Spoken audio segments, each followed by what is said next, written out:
Let's go back and quickly run over some of our favorite shows since the year 2000. I started writing for The Observer in 2001, so you have a jump on me by a year. But let's just talk about our favorite shows from the past 10 years in the Dallas-Fort Worth theater world. Yeah, certainly. And I covered theater for 9 of those years at the Star-Telegram, and so I'm big on the Fort Worth stuff.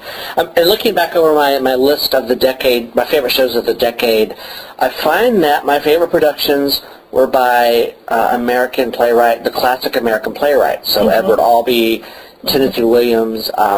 Circle Theater did a trio of Albee's Pulitzer Prize-winning plays early in the decade. What's the first one? A Delicate Balance, Seascape, and then Three Tall Women. Actually, A Delicate Balance was 99. Seascape was one of the best things I've seen on the local stage in a decade. Susan Sargent directed that, and then they topped that with Three Tall Women. Kitchen Dog Theater did a fantastic Who's Afraid of Virginia Woolf in 2000, which was probably the best production of that I've ever seen. Lots of Albee there. And Circle Theater did an excellent Moon for the Misforgotten by Eugene O'Neill. A lot of heavy stuff. I know, it's heavy stuff, Very heavy stuff.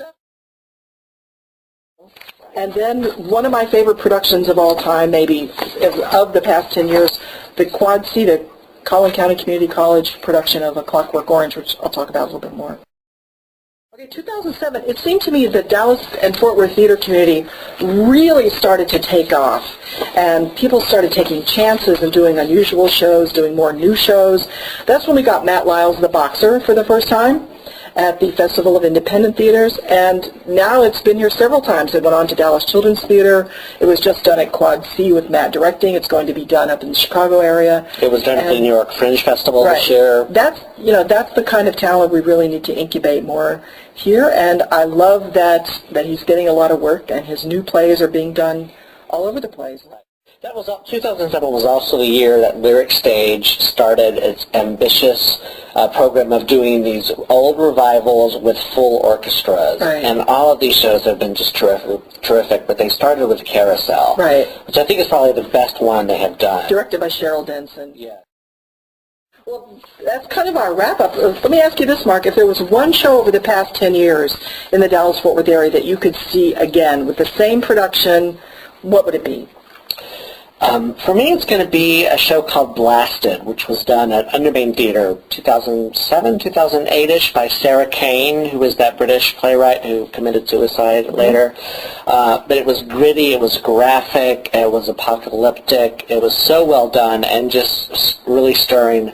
It would be between that and another Kitchen Dog show earlier on in the decade. Did you see The Danube? Yes, that was weird.